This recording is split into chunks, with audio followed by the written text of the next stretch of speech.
एक 42 साल का जापानी बिजनेसमैन 10,000 चीजों के साथ अपने अपार्टमेंट में घुसा और 3 दिन बाद सिर्फ 37 चीजों के साथ बाहर निकला। उसने अपना दिमाग नहीं खोया, बल्कि उसने उसे पा लिया। उन 3 दिनों में उसने जो खोजा, उससे उसकी चिंता, उसका कर्ज, उसकी थकान और उसका डिप्रेशन सब खत्म हो गया। और इसका चीजें फेंकने से कोई लेना देना नहीं था। एक ऐसा दस्तावेज है जिसे जापानी मिनिमलिस्ट, कम से कम चीजों में गुजारा करने वाले लोग नहीं चाहते कि आप देखें। इसलिए नहीं कि यह कोई राज है, बल्कि इसलिए कि एक बार जब आप इसे पढ़ लेंगे तो आप फिर कभी पहले की तरह नहीं जी पाएंगे। ये साबित करता है कि आपकी 99% चीजें आपको धीरे धीरे मार रही हैं, और जो इंडस्ट्रीज आपकी चीजें जमा करने से मुनाफा कमाती हैं, उन्होंने अरबों खर्च किए हैं ताकि आप ये कभी जान ना पाएं। क्या आपने कभी गौर किया है कि कुछ लोग छोटी सी जगह में रहते हैं, लेकिन बड़ी बड़ी कोठरियों में रहने वालों से ज्यादा शांत लगते हैं? कैसे उनके पास लगभग कुछ भी नहीं होता, फिर भी उन्हें किसी चीज की कमी महसूस नहीं होती? जबकि आप चीजों के ढेर में डूबे रहते हैं, अपने ही घर में अपनी चाबियां ढूंढने के लिए संघर्ष करते हैं और अपनी सारी चीजों के बोझ से थका हुआ महसूस करते हैं। ये लोग जिंदगी में एक ऐसी हल्की फुल्की आजादी के साथ आगे बढ़ते हैं जिसकी आप कल्पना भी नहीं कर सकते। आप उस एहसास को जानते हैं जब आपको अपनी कोई चीज नहीं मिलती, जब आप इसलिए देर से पहुंचते हैं क्योंकि आपको चीजों के ढेर में अपना दूसरा जूता नहीं मिल रहा होता, जब आप अपने ही बेडरूम में घुटन महसूस करते हैं क्योंकि वहां हर तरफ बहुत ज्यादा चीजें फैली होती हैं। ये अव्यवस्था नहीं है, ये आपकी आत्मा की चीख है जो शांति और व्यवस्था के लिए तड़प रही है। आज आप जानेंगे कि 16वीं सदी के एक ज़ेन भिक्षु का चाय पीने के समारोह से जुड़ा दर्शन आज की आधुनिक जिंदगी की उथल पुथल को खत्म करने का सटीक फॉर्मूला कैसे देता है। क्यों 50 से भी कम चीजें रखना कोई कमी नहीं, बल्कि एक आजादी है? और क्यों जापानी लोग सिर्फ चीजें हटाकर जगह खाली नहीं करते, बल्कि वे कुछ ऐसा करते हैं जो इससे कहीं ज्यादा शक्तिशाली होता है, कुछ ऐसा जो न सिर्फ जगह खाली करता है बल्कि आपके पूरे अस्तित्व को ही साफ कर देता है। लेकिन इसमें एक पेंच है। ये दर्शन आपको एक डरावने सवाल का सामना करने पर मजबूर कर देगा। क्या हो अगर मैं अब तक जो कुछ भी जमा करता आया हूं, वही मेरे दुख का असली कारण हो? इससे पहले कि मैं आपको वो तरीका बताऊं जिसने एक चीजें जमा करने वाले इंसान को बिना कोई चीज फेंके एक मिनिमलिस्ट में बदल दिया, इस चैनल को सब्सक्राइब करें, नीचे दिए गए वीडियो को लाइक करें और कमेंट करके बताएं कि आपके हिसाब से आपके पास कुल कितनी चीजें हैं। इससे चैनल को ज्यादा लोगों तक पहुंचने में सचमुच मदद मिलती है, और मुझे आप सभी के कमेंट्स पढ़ना और आप सबसे बातचीत करना बहुत पसंद है। चलिए शुरू करते हैं उस अपार्टमेंट में जो हुआ उससे। अध्याय 1, जागृति। तेशी अपने टोक्यो अपार्टमेंट के बीचों बीच खड़ा था। चारों ओर 10,000 चीजें बिखरी थीं, जिन्हें उसने पिछले 1 हफ्ते से लगातार गिन गिन कर रखा था। और उसके हाथ में एक चाकू था, खुद को चोट पहुंचाने के लिए नहीं, बल्कि आखिरी डिब्बा खोलने के लिए। वो डिब्बा जो उसकी मां ने मरने से पहले उसके लिए छोड़ा था। वो डिब्बा जिसे खोलने से वो पिछले 3 सालों से इतना डरा हुआ था कि खोल नहीं पाया था। अंदर एक कागज का टुकड़ा था जिसपे उसकी मां की लिखावट में 7 शब्द लिखे थे। अपनी जिंदगी को सरल बनाओ, इससे पहले कि जिंदगी तुम्हें सरल बना दे।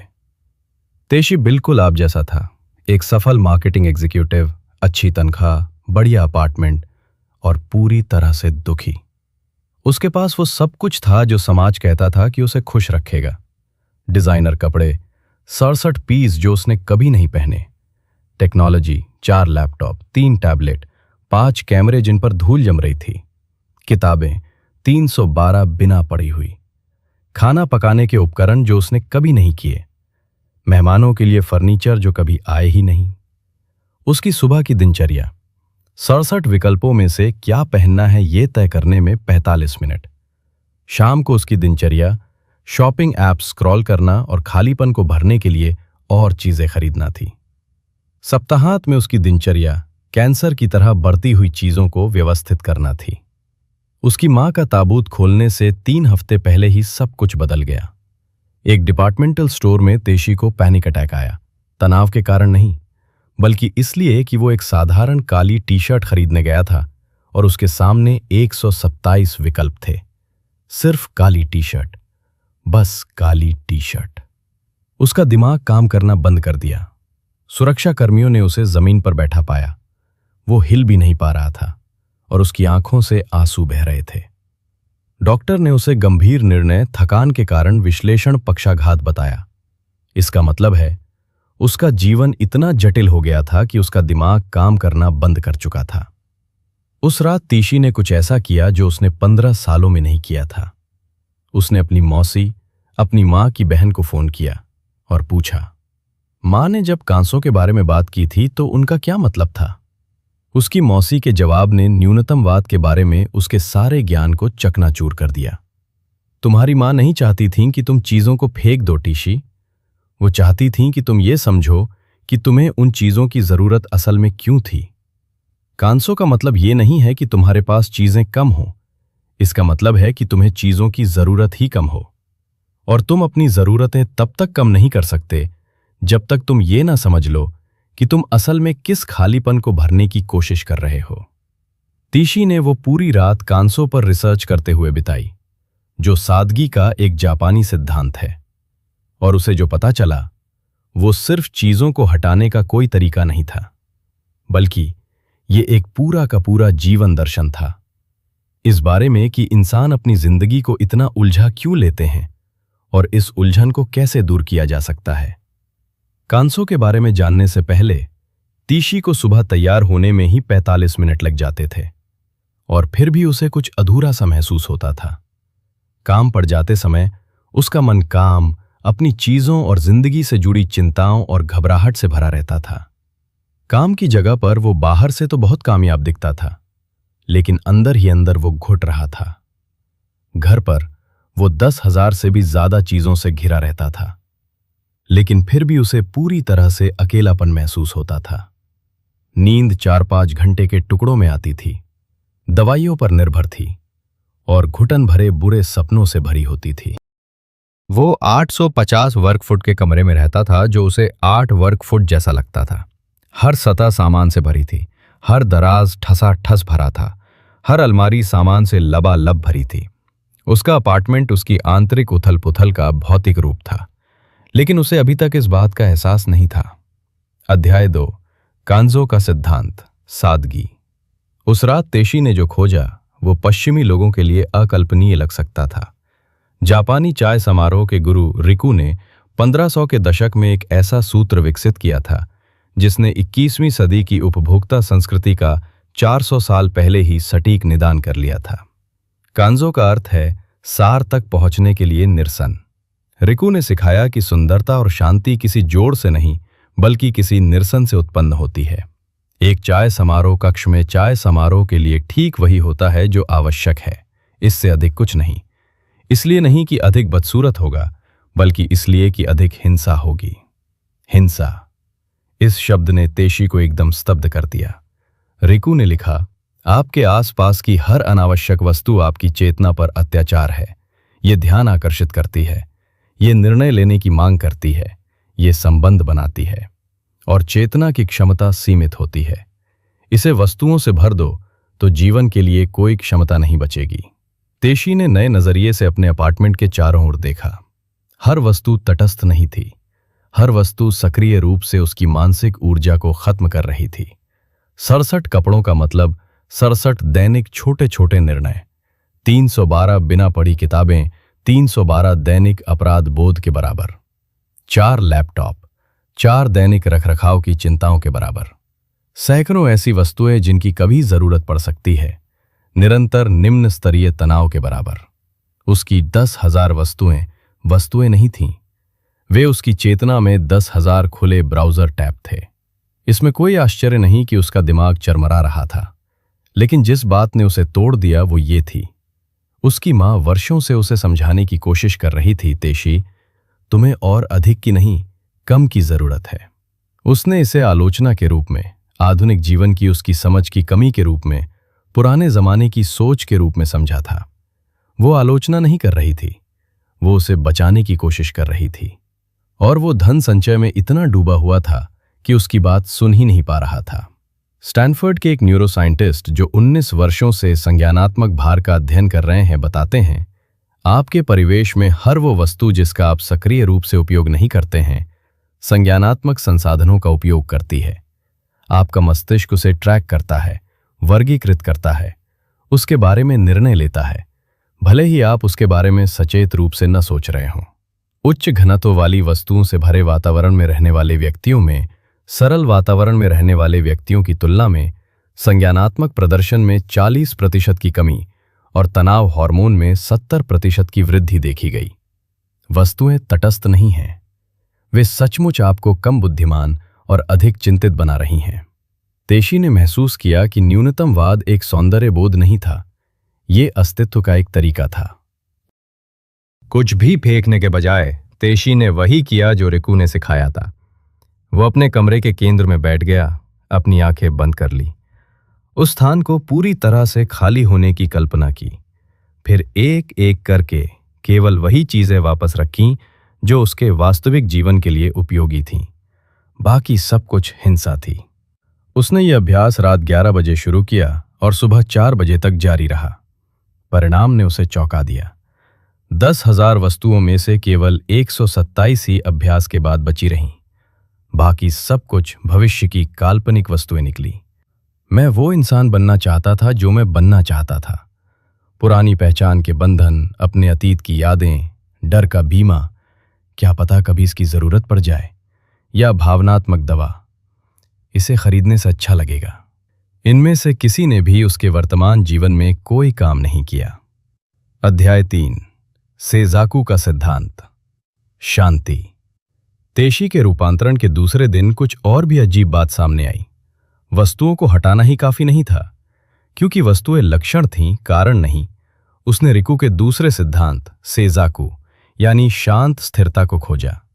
तेशी दूसरे दिन राहत की उम्मीद से जागा।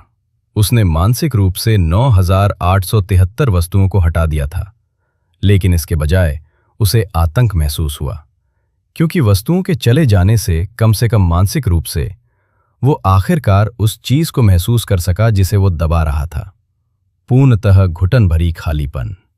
यही वो क्षण है जब ज्यादातर लोग संचय की ओर लौट जाते हैं। वो क्षण जब आपको एहसास होता है, मैं चीजें इसलिए इकट्ठा नहीं कर रहा था क्योंकि मैं उनसे प्यार करता था, मैं चीजें इसलिए इकट्ठा कर रहा था ताकि इस भावना से बच सकूं। रिकू ने सिखाया कि कांसो सादगी के बाद सेजाकू शांति का पालन करना चाहिए, क्योंकि सादगी वो प्रकट करती है जिसे आप छिपा रहे हैं, और ज्यादातर लोग इसे संभाल नहीं सकते। बिना किसी चीज के, बिना किसी फैसले के, बिना किसी चीज को व्यवस्थित करने या खरीदने की चिंता के, बिना किसी चाहत के, उन्हें जो मिला उसे तेशी ने आखिरकार महसूस कर ही लिया।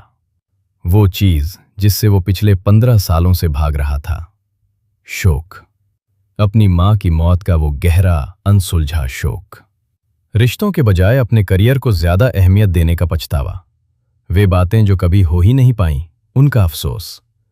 अपनी खुद की नश्वरता का डर, और इन सब के नीचे वो सवाल जिससे वो अब तक बचता आ रहा था, आखिर मेरी जिंदगी का असली मकसद क्या है। तेशी फर्श पर बैठा 3 घंटे तक रोता रहा। ये कोमल आंसू नहीं थे, बल्कि हिंसक, शरीर को कपा देने वाले सिसकियां थीं। वो अपनी मां के लिए रोया। वो उन 15 सालों के लिए रोया जो उसने जमाखोरी में बर्बाद कर दिए थे। वो उस व्यक्ति के लिए रोया जो वो बन गया था। वो उस सादगी के लिए रोया जो उसने खो दी थी। रिकू की शिक्षा, खालीपन के साथ बैठो, इसे भरने की कोशिश मत करो, इसे ठीक करने की कोशिश मत करो, इसे दवाइयों से ठीक मत करो, बस बैठो। शांति तुम्हें सिखाएगी कि वस्तुएं क्या छिपा रही थीं। दूसरे दिन तेशी शांति में बैठा रहा, सुबह 6ठी पंक्ति से 7वीं पंक्ति तक बैठा रहा, सांस लेता रहा, सब कुछ महसूस करता रहा। दोपहर 12:30 से दोपहर 1 बजे तक बैठा रहा, सांस लेता रहा, दुख को अपने भीतर से गुजरने दिया। शाम 6:18 से रात 8:01 तक बैठा रहा, सांस लेता रहा, खुद से मिलता रहा। हार्वर्ड के एक मनोवैज्ञानिक जिन्होंने 20 वर्षों तक परिहार व्यवहारों का अध्ययन किया है, ने पाया कि उपभोक्ता संचय मुख्य रूप से एक परिहार तंत्र है। अध्ययन में शामिल लोगों ने बताया कि खरीदारी करना, सामान व्यवस्थित करना और उसकी देखभाल करना उन्हें अस्तित्व संबंधी चिंता, शोक, खालीपन और मृत्यु के प्रति जागरूकता से राहत देता है।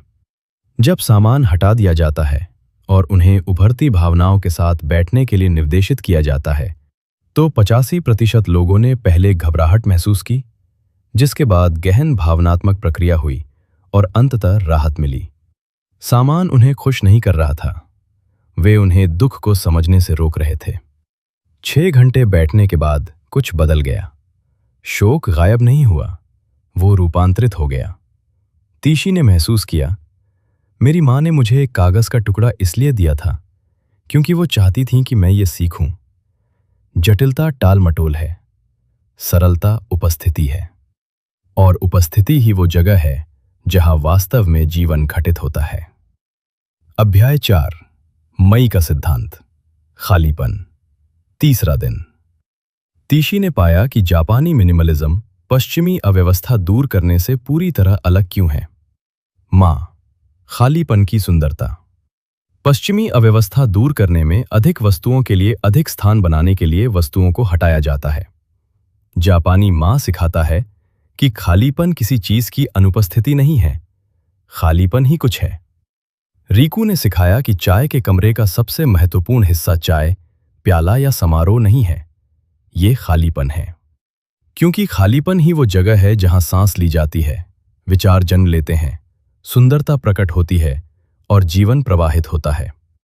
माँ के बिना खालीपन में सबसे सुंदर वस्तु भी हिंसा बन जाती है। तीशी ने हर चीज में माँ, ध्यान केंद्रित करने का अभ्यास का प्रयोग करना शुरू कर दिया। उसके पुराने कैलेंडर में हर घंटे का शेड्यूल था, बिल्कुल भी आराम नहीं मिलता था। उसके नए कैलेंडर में 50% खाली जगह थी, केवल जरूरी कामों के लिए। नतीजा, उत्पादकता बढ़ गई क्योंकि सोचने के लिए जगह मिल गई। उसका पुराना व्यवहार लगातार मैसेज करना, कभी अकेले न रहना और रिश्तों को ध्यान भटकाने वाला बनाना था। उसका नया व्यवहार जानबूझकर चुप रहना, बातचीत के बीच दूरी रखना और रिश्तों को अपनी मर्जी से निभाना था। नतीजा, रिश्ते गहरे हो गए क्योंकि दिखावे की जगह मौजूदगी ने ले ली। उसका पुराना मानसिक व्यवहार लगातार पॉडकास्ट सुनना, संगीत सुनना और कंटेंट देखना था, कभी भी खाली दिमाग नहीं रहता था। उसका नया व्यवहार यात्रा के दौरान चुप रहना था, बिना ऑडियो के चलना, मानसिक खालीपन को अपनाना। नतीजा, रचनात्मकता लौट आई, समाधान अचानक से मिलने लगे, चिंता कम हो गई। आप जानते हैं वो एहसास जब आप अकेले होते हैं बिना किसी रुकावट के, और ये असहनीय लगता है। ये बोरियत नहीं है, ये आपकी चेतना है जो सांस लेने की कोशिश कर रही है, और आपने इसे इतने लंबे समय तक लगातार उत्तेजना से घुटन महसूस कराई है कि सांस लेना मरने जैसा लगता है। तीशी की चाची ने उसे पारंपरिक माँ अभ्यास सिखाया। एक कमरा चुनें, सब कुछ हटा दें, 1 घंटे के लिए खाली कमरे में बैठें, उस जगह को सांस लेते हुए महसूस करें। केवल वही चीजें वापस रखें जो सांस लेने में मदद करती हैं। कमरे का 60% हिस्सा खाली छोड़ दें। उन्होंने अपने शयन कक्ष से शुरुआत की, सब कुछ हटा दिया और 1 घंटे तक खालीपन में बैठे रहे। पहले 20 मिनट घबराहट, बेचैनी और जगह भरने की तीव्र इच्छा से भरे रहे। 20:40 बाद शांत हुए, सांस ली, दीवारों, रोशनी और हवा पर ध्यान दिया। 40 मिनट से 60 मिनट बाद शांति छा गई, पूर्ण शांति। 15 वर्षों में पहली बार जब उन्होंने वस्तुएं वापस रखीं, तो केवल ये ही बची थीं। सोने के लिए गद्दी, पढ़ने के लिए एक लैंप, चाय के लिए छोटी मेज, वर्तमान में पढ़ रही 3 किताबें, दैनिक उपयोग के 7 कपड़े। शयन कक्ष में कुल 12 वस्तुएं थीं। बाकी वस्तुओं ने मानसिक स्वास्थ्य पर प्रतिकूल प्रभाव डाला। प्रिंसटन के एक शोधकर्ता जो 18 वर्षों से पर्यावरण मनोविज्ञान का अध्ययन कर रहे हैं, ने पाया कि जिन लोगों ने 15 से कम वस्तुओं वाले कमरों में नींद ली, उन्होंने वस्तुओं से भरे कमरों में सोने वाले लोगों की तुलना में 60% बेहतर नींद की गुणवत्ता, 45% तेजी से नींद आने और सुबह की चिंता में 70% कमी की सूचना दी। इसका तंत्र संज्ञानात्मक भार कम करना है। कम वस्तुओं का मतलब है नींद के दौरान कम अचेतन प्रक्रिया, जिससे गहरी नींद और पुनर्स्थापन संभव होता है। अध्याय 5, शाइन की स्वाभाविकता का सिद्धांत। तीसरे दिन की दोपहर तक टीशी ने मन ही मन 973 चीजें हटा दी थीं और अपने बेडरूम में असल में मां खाली जगह बना ली थी। लेकिन फिर भी कुछ तो गड़बड़ थी। उसने अपनी मौसी को फोन किया। मैं कानों और मां तो समझ गया, लेकिन मुझे कैसे पता चलेगा कि क्या रखना है? मुझे कैसे पता चलेगा कि क्या जरूरी है? उसके जवाब में एक ऐसा सिद्धांत सामने आया जिसने सब कुछ बदल दिया। शज़ेन, बिना किसी दिखावे के, एकदम स्वाभाविक। रिकू ने सिखाया, सिर्फ वही चीजें रखो जो तुम्हारी असल जिंदगी के लिए स्वाभाविक हों, न कि तुम्हारी कल्पना वाली जिंदगी के लिए। जिस इंसान के जैसा बनने का तुम सपना देखते हो, उसे उन चीजों की जरूरत होती है जो उस इंसान से अलग हैं जो तुम असल में हो। वैसे जियो जैसे तुम असल में हो, न कि वैसे जैसा तुम बनना चाहते हो। टीशी को एहसास हुआ कि उसकी 90% चीजें उसके काल्पनिक रूप के लिए थीं। काल्पनिक रूप। एक मार्केटिंग एग्जीक्यूटिव जो कॉर्पोरेट सीढ़ी चढ़ रहा है। सफलता के बारे में 47 बिजनेस किताबें, कभी नहीं पढ़ी। दूसरों को इंप्रेस करने के लिए पहने जाने वाले महंगे सूट, आरामदायक नहीं, महंगी घड़ी, स्टेटस सिंबल। उसे समय देखना बिल्कुल पसंद नहीं था। एक सोफिस्टिकेटेड इंसान के लिए हाई एंड कॉफी मशीन। उसने एक ऐसे फोटोग्राफर के लिए प्रोफेशनल कैमरा इक्विपमेंट की कल्पना की जो वो असल में था ही नहीं। उसका असली रूप शांति में धीरे धीरे सामने आया। उसे सादी चाय पसंद थी, कॉम्प्लेक्स कॉफी नहीं। उसे आरामदायक कपड़े पसंद थे, इंप्रेस करने वाले सूट नहीं। वो दूसरों की मदद करना चाहता था, सीढ़ियां चढ़ना नहीं। उसे लिखना पसंद था, फोटोग्राफी नहीं। उसे शांति चाहिए थी, सफलता नहीं। कितनी क्रूरता थी ये। उसने 15 साल और लाखों येन खर्च करके ऐसी चीजें खरीदी जो उस इंसान के लिए थीं जो वो बनना भी नहीं चाहता था। एक ऐसा इंसान जिसे समाज ने उसे बनने को कहा था, और एक ऐसा इंसान जिसे उसकी मां ने कभी उसे बनने को नहीं कहा था। उसकी मौसी ने उसे पहचान को स्पष्ट करने का पारंपरिक अभ्यास सिखाया। पहला हिस्सा, तुम असल में कौन हो? जब कोई तुम्हें देख नहीं रहा होता तो तुम क्या करते हो? तुम्हें सच्ची शांति किस चीज से मिलती है? वो शांति जो दिखावटी ना हो। अगर किसी को कभी पता ना चले तो तुम क्या करोगे? तुम्हें क्या चीज स्वाभाविक लगती है, वो नहीं जो महत्वाकांक्षी लगे। टीशी के जवाब, जब कोई न देख रहा हो तो लिखना, शांति में सादी चाय पीना, सच्ची शांति। अगर किसी को पता न चले तो दूसरों को खुद को समझने में मदद करना, शांत चिंतन, स्वाभाविक अवस्था। दूसरा हिस्सा, अपनी चीजों को अपने असली रूप से मिलाओ। सिर्फ वही चीजें अपने पास रखो जो तुम्हारे असली रूप के काम आती हैं, उस रूप के नहीं जिसका तुम दिखावा करते हो। कैंसो, सरलता, सीकू, शांति, मां, खालीपन और शयन, स्वाभाविकता के 3 दिनों के अभ्यास के बाद टीशी ने अपनी चीजों में बदलाव किए। उसने 37 चीजों को छोड़कर बाकी सब कुछ दान कर दिया, बेच दिया या फेंक दिया। कपड़े 7 चीजें, 3 आरामदायक शर्ट, 2 आरामदायक पैंट, 1 गर्म जैकेट, 1 जोड़ी जूते।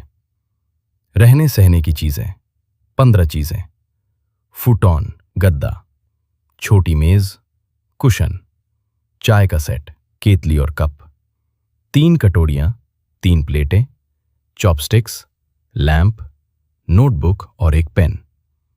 टेक्नोलॉजी 3 चीजें, काम के लिए लैपटॉप, बातचीत के लिए फोन, मां की दी हुई एक सादी घड़ी। निजी चीजें 12 चीजें, 5 अर्थपूर्ण किताबें, स्टेटस दिखाने वाली किताबें नहीं, मां का लिखा एक खत, चाय की रस्म के औजार, 4 ऐसी चीजें जिनका उसके लिए सच्चा भावनात्मक महत्व था। कुल मिलाकर 3 दिनों के अंदर 10,000 चीजों से घटकर सिर्फ 37 चीजें रह गईं। अध्याय 6, पूर्ण परिवर्तन। 6 महीने। 3 दिनों के भीतर तीशी का जीवन इतना बदल गया था कि उसके सहकर्मी उसे पहचान ही नहीं पाए। उसने कॉर्पोरेट मार्केटिंग की नौकरी छोड़ दी और एक मिनिमलिस्ट लाइफ कोचिंग शुरू कर दी। उसकी आमदनी पहले की तुलना में 60% रह गई थी, लेकिन उसकी खुशी बेमिसाल रूप से बढ़ गई थी। वो पहले के 65 घंटों के मुकाबले अब 25 घंटे साप्ताहिक काम करता था। उसका वही 850 वर्ग फुट का अपार्टमेंट अब किसी हवेली जैसा लगता था। सफाई में लगने वाला समय पहले के 6 घंटों के मुकाबले घटकर 15 मिनट रह गया था। मासिक खर्च पहले के 3,80,000 येन के मुकाबले 1,20,000 येन रह गया था। बचत दर पहले के 15% के मुकाबले 60% हो गई थी। आंतरिक रूप से वो बिना किसी दवा के स्वाभाविक रूप से 8 घंटे सोता था। उसकी चिंता लगातार बनी रहने से घटकर कभी कभार होने लगी, यानी 95% तक कम हो गई थी। निर्णय लेने की थकान खत्म हो गई थी। उसके पास इतना कम सामान था कि उसे किसी बात पर फैसला करने की जरूरत ही नहीं थी। उसका जीवन उद्देश्य स्पष्ट हो गया, दूसरों को जीवन को सरल बनाने में मदद करना, और दैनिक चाय समारोह के माध्यम से उसकी मां के साथ उसका जुड़ाव और भी मजबूत हो गया। जिस क्षण ने इस परिवर्तन को साबित किया, तीशी के पिता अपार्टमेंट में आए, 37 वस्तुओं को देखा और रोने लगे। तुम्हारी माँ को तुम पर बहुत गर्व होता। यही वो चाहती थी। वो एग्जीक्यूटिव नहीं जो महंगे अपार्टमेंट में 10,000 चीज़ों के साथ रहता है और जिसे शांति नहीं मिलती, बल्कि ये तुम जो यहाँ मौजूद हो। तेशी ने अपने पिता के लिए अपनी माँ के चाय के सेट का इस्तेमाल करते हुए चाय की रस्म अदा की। यही एक चीज़ थी जो उसके पास थी और जो उसे उसकी माँ से जोड़ती थी, उसके सरल स्थान की खालीपन में, रस्म की शांति में, बिना किसी दिखावे के सहजता का अभ्यास करते हुए। आखिरकार उसे समझ आया कि उसकी माँ उसे क्या सिखाने की कोशिश कर रही थी। जीवन तुम्हें सरल बनाने से पहले अपने जीवन को सरल बनाओ। मृत्यु ही अंतिम सरलीकरण है। तुम कुछ भी लेकर नहीं जाते, लेकिन मृत्यु के मजबूर करने से पहले तुम कुछ भी न होने का चुनाव कर सकते हो, और उस चुनाव में तुम्हें वो सब कुछ मिलता है जो वास्तव में मायने रखता है। चारों सिद्धांत एक साथ काम करते हैं।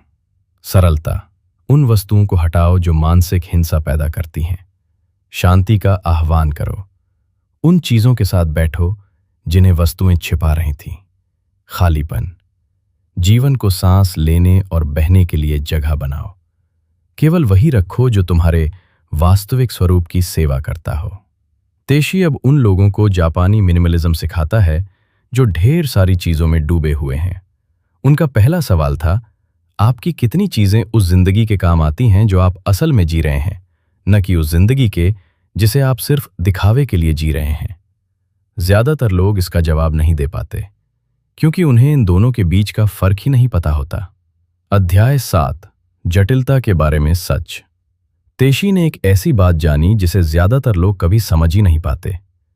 आप चीजें इसलिए जमा नहीं करते क्योंकि आप उनसे प्यार करते हैं, बल्कि आप चीजें इसलिए जमा करते हैं क्योंकि आप खुद से ही बचना चाहते हैं। हर चीज किसी ऐसी भावना को दर्शाती है जिससे आप बचना चाहते हैं।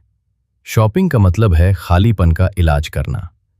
चीजों को व्यवस्थित करने का मतलब है अफरा तफरी को काबू में करना। चीजें जमा करने का मतलब है खाली जगह भरना।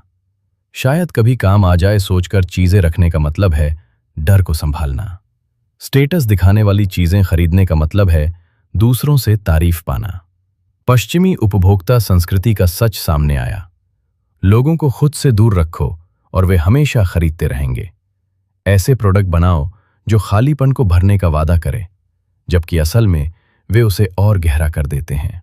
वो दस्तावेज जिसे मिनिमलिस्ट, कम से कम चीजों में गुजारा करने वाले लोग आपको दिखाना नहीं चाहते, ये छिपा हुआ नहीं है। ये ताओ ते चिंग है जो 2500 साल पहले लिखी गई थी। सादगी अपनाओ, सरलता को गले लगाओ, स्वार्थ कम करो, इच्छाएं कम रखो, लाओ त्सु ये जानते थे, रीकू ये जानते थे, हर समझदार परंपरा ये जानती थी कि जटिलता ही दुख है और सादगी ही शांति है। लेकिन शांति में कोई मुनाफा नहीं होता।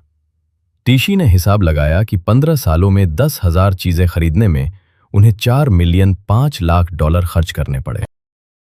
हर हफ्ते 6 घंटे उनकी देखभाल में लगते थे, यानी कुल 4,680 घंटे। 850 वर्ग फीट जगह का किराया $3,000 प्रति वर्ग फीट के हिसाब से। चीजों को रखने के लिए हर साल $2,55,00,000 होता था।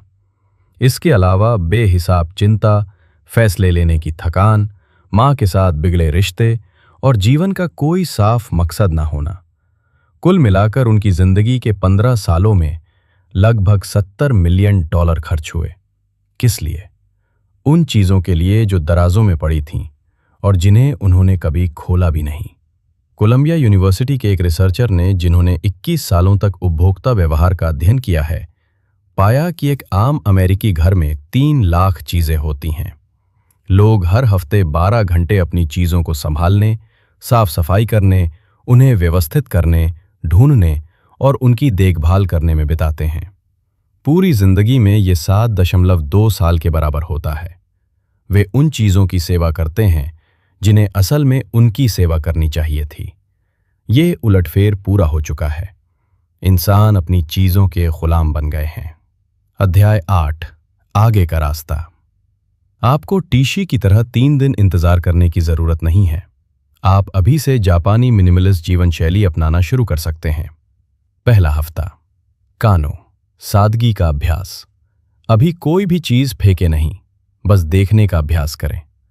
अपने बेडरूम में आंखें बंद करें। कल्पना करें कि कमरा पूरी तरह से खाली है। अगर आप नए सिरे से शुरुआत करते तो कमरे में कौन कौन सी चीजें वापस लाते? बाकी सभी चीजें आपके मन में उथल-पुथल, कॉग्निटिव वॉयलेंस पैदा कर रही हैं। ध्यान दें कि आप कितनी ज्यादा उथल-पुथल के बीच जी रहे हैं। दूसरा हफ्ता, जाकू, शांति का अभ्यास। जो भी विचार या भावनाएं मन में उभरें, उनके साथ शांति से बैठें। हर दिन 30 मिनट पूरी तरह से चुपचाप बैठें। कोई फोन नहीं, कोई कंटेंट नहीं, कुछ भी नहीं। भावनाओं को दबाने की कोशिश किए बिना उन्हें उभरने दें। ध्यान दें कि आप किन चीजों से बच रहे हैं। लिखें कि वे चीजें आपसे क्या छुपा रही हैं। रोना असफलता नहीं है, बल्कि ये भावनाओं को समझने का एक तरीका है। तीसरा हफ्ता, खालीपन का अभ्यास। सांस लेने की जगह बनाएं। कोई एक सतह चुनें, जैसे डेस्क, काउंटर या टेबल। उस पर से सब कुछ हटा दें। उसे 1 हफ्ते के लिए खाली छोड़ दें। खाली जगह की शांति को महसूस करें। केवल उन्हीं चीजों को वापस रखें जो वास्तव में उपयोगी हों। चौथा हफ्ता, सहजता का अभ्यास। अपने वास्तविक स्वरूप में जिएं। उन चीजों की सूची बनाएं जो आपके काल्पनिक स्वरूप को दर्शाती हैं, न कि आपके वास्तविक स्वरूप को। काल्पनिक स्वरूप से जुड़ी चीजों को छोड़ना शुरू करें। केवल वही रखें जो आपके वास्तविक स्वरूप से मेल खाता हो। ध्यान दें कि दिखावे के लिए चीजों की जरूरत होती है। प्रामाणिकता के लिए लगभग कुछ भी नहीं चाहिए होता। 90 दिन की न्यूनतमवादी चुनौती। पहले 3 महीनों में प्रतिदिन 1% कम करें। पहले दिन अपनी कुल चीजों की पहचान करें। अंदाजा लगाएं। बची हुई चीजों में से प्रतिदिन 1% कम करें। 90 दिनों के भीतर आपके पास शुरुआत में मौजूद चीजों का लगभग 3% ही बचेगा। जो 3% बचेगा, वही सब कुछ होगा जो वास्तव में मायने रखता है। परिवर्तन की संभावित समय रेखा। दूसरा सप्ताह, अराजकता के बीच शांति की पहली झलक। चौथा सप्ताह, निर्णय लेने की थकान में उल्लेखनीय कमी। 8वां सप्ताह, चिंता में महत्वपूर्ण कमी। 12वां सप्ताह, जीवन में पूर्ण स्पष्टता उभरने लगती है। 6ठा महीना, याद नहीं रहता कि आपको इतनी चीजों की जरूरत क्यों थी। आपकी माँ, आपके पिता, आपके बच्चे, उन्हें आपकी और अधिक संपत्ति की जरूरत नहीं है। उन्हें आपकी उपस्थिति की जरूरत है, और आपकी हर वस्तु उनसे आपकी उपस्थिति का एक अंश छीन रही है। तीशी की माँ ने उसे 7 शब्द दिए थे, जीवन आपको सरल बनाने से पहले अपने जीवन को सरल बनाओ। मृत्यु आपको सरल बना देगी, लेकिन मृत्यु के कारण सरलीकरण होने से पहले आप इसे चुन सकते हैं। और इस चुनाव में आप अपने जीवन को पुनः प्राप्त करते हैं। रीकू ने 1591 में अनुष्ठानिक आत्महत्या कर ली, एक ऐसे सरदार के आदेश पर जिसने उसकी शिक्षाओं को नहीं समझा था। उसका अंतिम कार्य पूर्ण सरलता के साथ चाय समारोह करना, फिर उसी ब्लेड से अपने जीवन का अंत करना जिससे वो चाय की मक्खी के लिए बांस काटता था। ये क्यों मायने रखता है? क्योंकि रीकू ने परम शिक्षा का प्रदर्शन किया। जीवन एक चाय समारोह है। आप केवल वही लाते हैं जो आवश्यक है। आप शून्यता के माध्यम से सुंदरता का निर्माण करते हैं। आप हर पल में मौजूद रहते हैं, और जब वो पल समाप्त हो जाता है तो आप खाली हाथ चले जाते हैं। आप इसे जी रहे हैं, चाहे आपको इसका एहसास हो या ना हो। सवाल यह है कि क्या आप इसे सचेत रूप से सरलीकरण के माध्यम से जिएंगे या अचेतन रूप से संचय के माध्यम से, जब तक कि मृत्यु आपको सरल न बना दे। तीशी ने चेतना को चुना। 3 दिन, 4 सिद्धांत, 37 चीजें, जीवन का पूरा कायाकल्प। आपको कल ही सब कुछ फेंक देने की जरूरत नहीं है। आपको बस एक सवाल पूछना है, ये चीज मुझे किस भावना से बचा रही है? ईमानदारी से जवाब दें। उस भावना के साथ बैठें, उस चीज को जाने दें।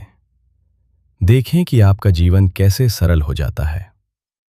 अगर इस वीडियो ने चीजों और सादगी के बारे में आपका नजरिया बदला है तो चैनल को सब्सक्राइब करें और बेल आइकन दबाएं। और मुझे कमेंट्स में बताएं कि आपके हिसाब से आपके पास कितनी चीजें हैं और वे आपको किस भावना से बचने में मदद कर रही हैं। ईमानदारी से लिखें, मेरे पास लगभग इतनी चीजें हैं और मैं इस भावना से बचने की कोशिश कर रहा हूं, क्योंकि जागरूकता ही सरलीकरण का पहला कदम है। तीशी की मां के शब्द याद रखें, अपने जीवन को सरल बना लें, इससे पहले कि जीवन आपको सरल बना दे। मृत्यु आ रही है, वो सब कुछ ले जाएगी, लेकिन आप मृत्यु के जबरदस्ती छीनने से पहले ही सब कुछ छोड़ देने का चुनाव कर सकते हैं। और उस त्याग ने आपको वो मिल जाएगा जिसे कोई कभी नहीं छीन सकता। बदलाव अब शुरू होता है।